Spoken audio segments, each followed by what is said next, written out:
My wife hates me and she hates our child even more. She forbids our daughter from calling her mom, insisting she only call her aunt. The day our daughter was wheeled out of the ICU after her accident, my wife didn't even show her face. Then her first love returned to the country. The proud woman I'd always known was the first to smile through tears, dancing with our daughter for an entire afternoon. Our daughter nestled happily in her arms and asked me, "Daddy, does Auntie like me again?" I gently stroked her head, tears welling up as I whispered, "Auntie is going to find her own happiness now. We have to leave. We can't stay with her anymore." The food on the table had long lost its warmth. The birthday cake bought to celebrate our daughter's birthday stood untouched, the cream melting into an unpleasant mess. This was the 5th birthday Emily Johnson had missed with our daughter. But this time, I wasn't going to forgive her. Our daughter rested her chin on her hand, watching me pack, confused. "Daddy, where are we going?" Looking into her innocent eyes, my heart broke like a knife twisting inside me. Though my soul was bleeding, I forced a smile and said, "We're going to a new place, a place where Mom will never find us." "Okay."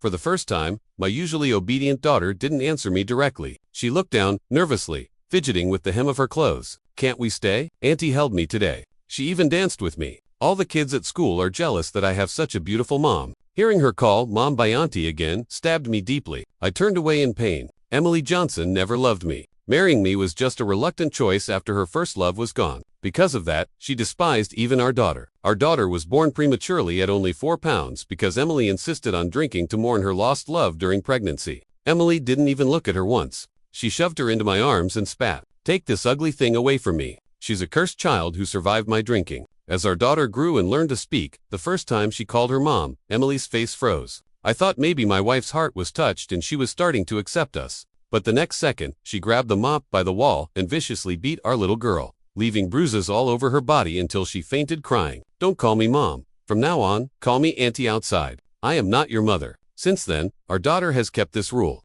Never call her mom in public. But no matter how hard she tried to please Emily, it never softened her cold heart. In fact, it only got worse. When our daughter was hit by a truck crossing the street, Emily didn't visit her even once until she was discharged. I was utterly disheartened. I thought maybe we could just live like this, avoiding each other. But then Josh Martin came back. Seeing the hopeful look in our daughter's eyes, I couldn't bear to tell her the truth. I hugged her small body close and comforted her softly. "But Auntie's true love has returned. Soon she'll leave us for good. Instead of waiting for her to push us away, maybe it's better if we leave first, right?" Our daughter didn't understand the complicated hatred between us, only feeling hurt. She had just felt a mother's love. How could she bear to let go? Seeing her like that, I sighed. "All right, we'll stay for half a month longer. If Auntie keeps treating you as kindly as she did today, we won't leave." "Okay." Her eyes lit up instantly. "Really, Daddy?" I nodded. She threw herself into my arms, overjoyed. "Emily Johnson, I hope you won't disappoint our daughter again." The first time I met Emily Johnson was in a bar. She was usually so well behaved.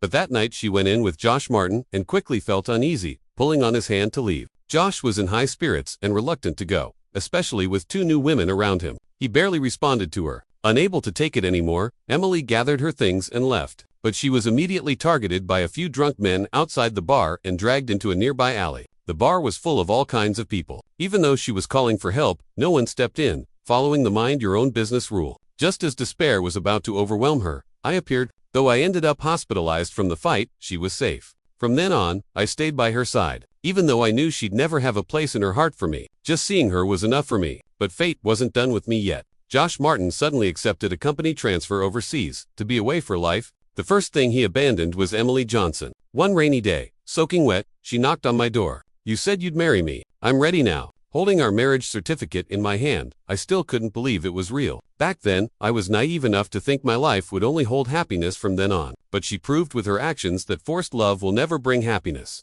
After dropping my daughter off at school, I found myself unconsciously driving to the building where Emily Johnson's company was located. I had been here countless times before, but she had never once agreed to let me get out of the car and meet her colleagues. Even if someone recognized her and asked who I was, she would just say I was the driver. Maybe this was the last time I would come here. Just as I was about to leave, I suddenly spotted a familiar figure coming out of the building. Emily Johnson was smiling brightly, linking arms with Josh Martin, looking like a love-struck teenager. There was none of the usual impatience she showed toward me and our daughter. I wanted to roll up the window to avoid the awkwardness that was about to come, but I was too late. Josh Martin saw me first and immediately raised his hand to block the rising car window. "Ah!" With a startled scream, Emily rushed over anxiously, grabbing his hand to inspect it. "What happened? Why are you hurt like this for no reason?" Josh glanced cautiously at me and said, "Must be some kind of misunderstanding. I'm sure Luke Adams didn't mean to hurt my hand." His words sounded like a defense of me, but were really an accusation, implying that I was deliberately causing trouble for him. Sure enough, Emily immediately raised her high-heeled foot and viciously kicked my car. She stomped hard enough to leave several dents on the car she once treasured before finally seeming satisfied.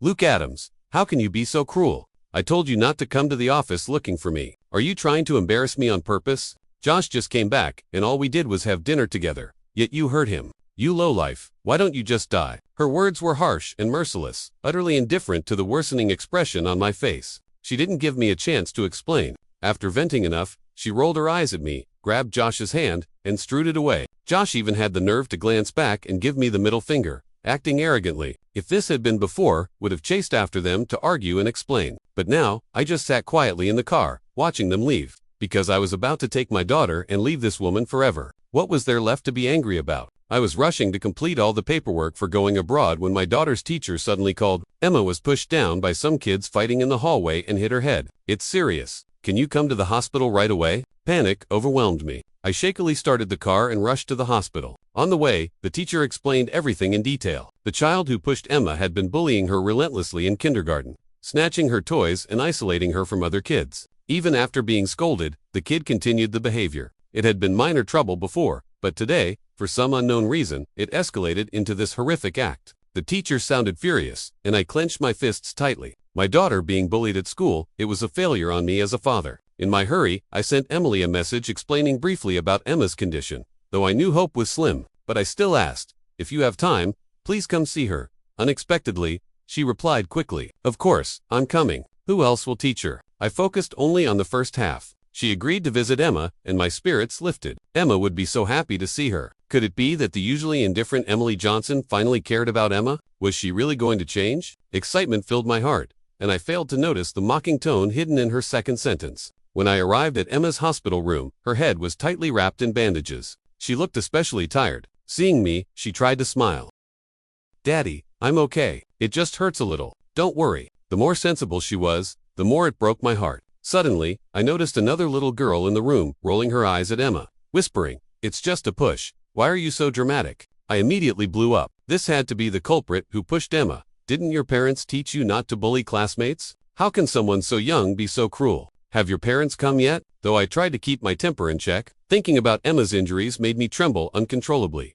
The little girl shot me a hateful look. "My parents will be here soon. I did nothing wrong. It's her unhappy family that makes her try to steal other people's parents. Shameless. I didn't. I was just showing everyone a photo of my mom." Emma blushed furiously and waved her hands to explain. Emily Johnson's photo slipped from her hands. Watching this, I felt a deep sadness. Emily Johnson had missed so many important moments in Emma's life that all Emma could do was cling to a photo for comfort. "Emma, Mom promised she'd come see you." At these words, Emma's gloom lifted immediately, and she looked up excitedly. "Really, Mom really wants to see me." What should be the simplest thing for a child was the greatest longing for my daughter. I reached out to stroke her head, about to speak, when a familiar voice came from behind. "Baby, are you okay?" Mom was terrified when she heard. Emma turned toward the voice, and Emily Johnson appeared at the door, her face full of worry. "Mom." Emma reached out excitedly to hug her, but Emily Johnson seemed not to see her at all. I strode straight toward the little girl behind me and pulled her into my arms. The smiles on Emma's and my lips froze instantly,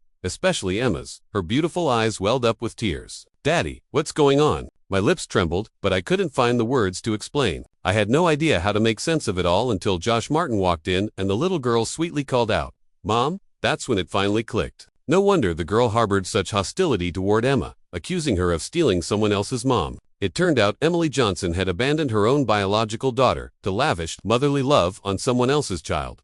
Emma Lewis, who taught you to pretend to be sick. You just got pushed lightly, yet you made it to the hospital. Are you some fragile porcelain doll? Emily Johnson snorted coldly and launched into a tirade. Emma stood stunned, instinctively touching her wound. "Mom, I'm not pretending. I really am hurt. Who's your mom? You need to be taught a lesson." A harsh slap landed solidly on Emma's face, swelling it instantly. "Emily Johnson, you've lost your mind. This is your own daughter." I immediately rushed forward, pulling Emma close and tenderly stroking her cheek. Pushed away, Emily scoffed. "Like father, like daughter. It's because you have such a melodramatic, slanderous dad that she's turned out this way." "Enough," I shouted, cutting her off. "Emma got pushed down the stairs and hurt so badly, and you ignored her while defending a stranger. A woman like you doesn't deserve to be a mother." My gaze stunned her into silence. After years of marriage, this was the first time I had ever shouted at her like this. She looked at me in disbelief. "What attitude is that? I'm doing this for her own good. Besides, she didn't say anything." "Auntie, I'm sorry." Emma suddenly straightened and bowed to her, and Josh Martin's daughter, expressionless. "What did you say?" She was strange. She had told Emma to keep her distance before, but now that Emma was doing just that, she was questioning her. "Dad, let's go home. I'm tired." Emma took my hand and headed for the door without even glancing back at Emily.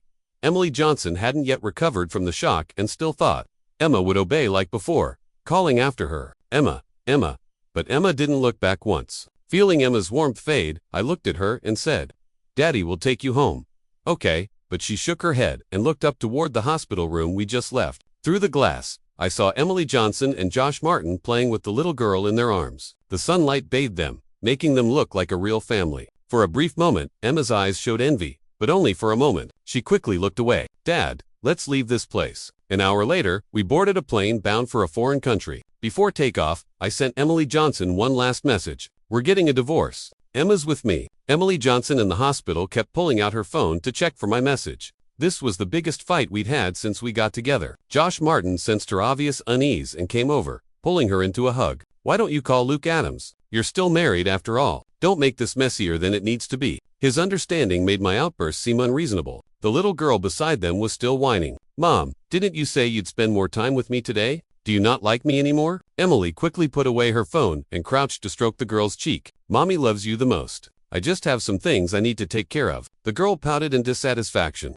"Mommy lied to me. Why did Emma Lewis have a picture of you today? She's just an ugly duckling. How can she compete with me for mommy?" Emily Johnson never used to care about such words. But today, she felt an inexplicable ache, especially thinking of the calm, quiet look Emma had when we left. She felt nervous. A strong feeling told her this time we were truly disappointed. No, that couldn't be. After all the concessions we'd made in daily life, how could she give up on us? Comforting herself with that thought, she felt a little better. Who is Emma Lewis's family member? Emma Lewis's records haven't been taken yet. The nurse's arrival snapped her out of her thoughts. She took the records and flipped through them, her pupils dilating as disbelief flooded her face. "How is this possible? You said it was just a light push. So, how is there brain hemorrhage and concussion?" The nurse looked at her as if she were crazy. "Her head is wrapped like this. How could it be just a light push? You're her mom, right? Could you pay a little more attention to your daughter? She's had poor health since she was little and been to the hospital many times, always with her dad. This is the first time I've ever seen you." Emily Johnson felt embarrassed. "She's not that delicate. Kids get bumps and bruises all the time." The nurse glared at her sharply.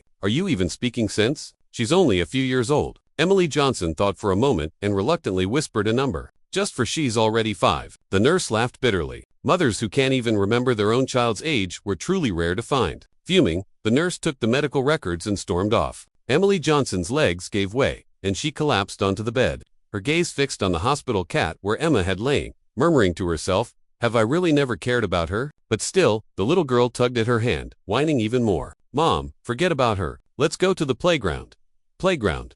Suddenly, Emily Johnson recalled when Emma was 3. She had promised to take her to the playground, but got caught up with work and forgot. Emma had waited there until late into the night and then came home with a high fever. Yet, despite all that, Emma had never once complained. Memories swirled around her as she looked at the girl before her. Suddenly, she asked, "Why did you push Emma?" Startled by her serious tone, the girl burst into tears. Josh Martin hurried over to smooth things over. "The kids are still little and don't know better. Besides, it's not like it was a big deal." "It's not a big deal. She has a brain hemorrhage. Does she have to die before it's a big deal?" Emily Johnson couldn't help raising her voice. Seeing the shocked looks on their faces, she realized she might have overreacted. Just then, my message popped up on her phone. Emily Johnson stormed crazily into Emma's kindergarten, grabbing a colleague who was about to leave and yelling, "Where's Emma Lewis?" The teacher was startled and sized her up before responding. "Aren't you Josh Martin's wife? Your daughter and Emma Lewis are both at the hospital, but Emma's dad has already submitted a transfer application for her. You probably won't see your daughter at this school anymore."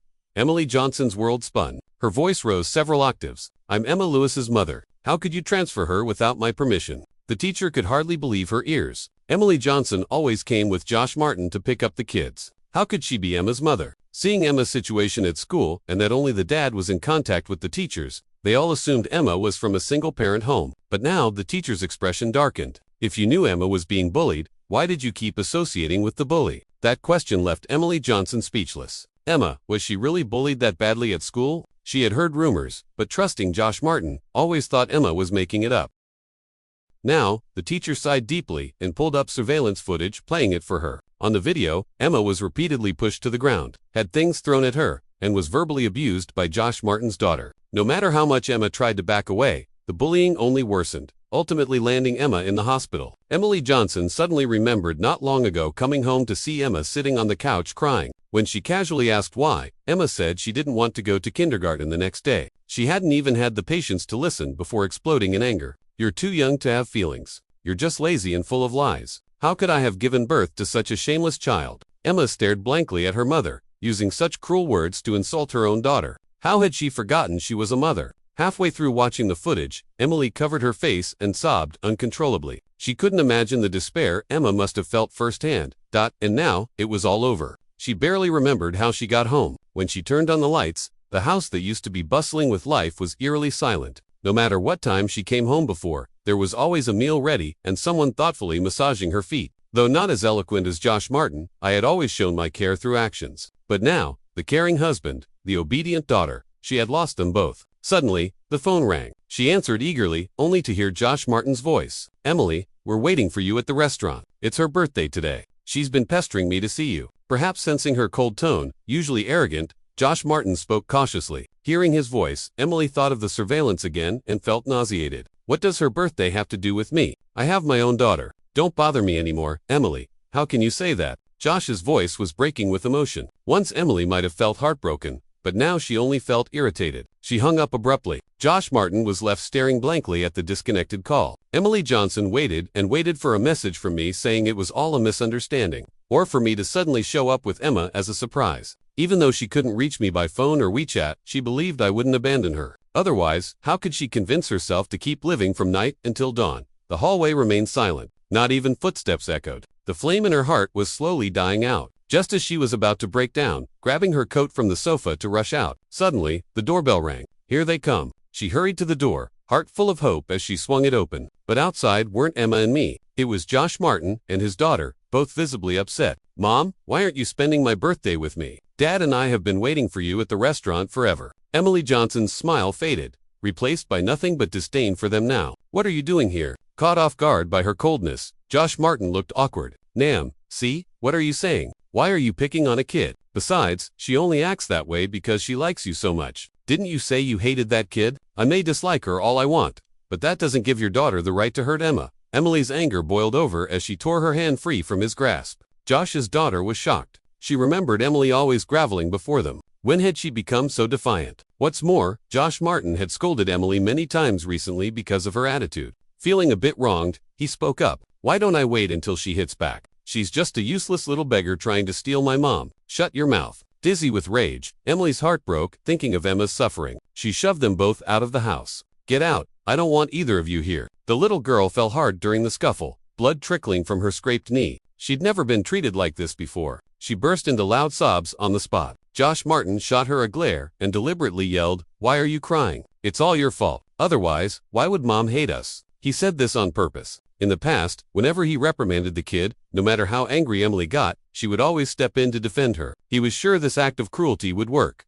But now, Emily Johnson leaned against the wall and coldly stared at them. "If you know I hate you, then get lost. What are you still doing here, you shameless brats?" Josh's face almost lost control. "Is this necessary, Nami? It's just a kid's quarrel and a minor injury. Let the kid apologize and drop it. Don't blow things out of proportion." Emily scoffed coldly. "Apologize if she'd hit any harder. My daughter would be dead. You still think this is just playing around?" She turned her back on them and pulled out her phone, trying to call me. But as expected, I still didn't pick up. Looks like I was serious this time.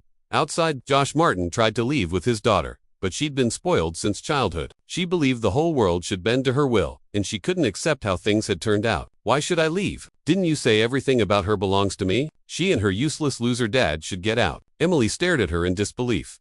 "Who taught you to say those things?" Josh hurriedly scooped her up to leave. "She's been unwell lately, talking nonsense." But the girl ignored him, shouting even louder, "I'm not wrong. Both of them are losers. Her dad's nothing compared to mine, and she's not as smart as me. I can say a few nice things to calm you down, but she's just a fool doing all this for you." When people are extremely angry, they often become eerily calm. Emily Johnson looked at her with an emotionless gaze. Did your father teach you to say that? The girl puffed up her chest proudly. Of course, my dad's so smart. He said, you're just a dog, whenever he snaps his fingers, you jump at him. Dad even said, before she could finish, Josh slapped her heart across the face. Stop talking nonsense. But it was already too late. The child was truly ignorant, but adults had no excuse. After all, kids' beliefs come from their parents. Emily thought of how Emma never held such thoughts. She always viewed the world with kindness. Even a stray dog by the roadside would receive Emma's help if she could give it. Comparing the two, it was clear who was the truly disgraceful child.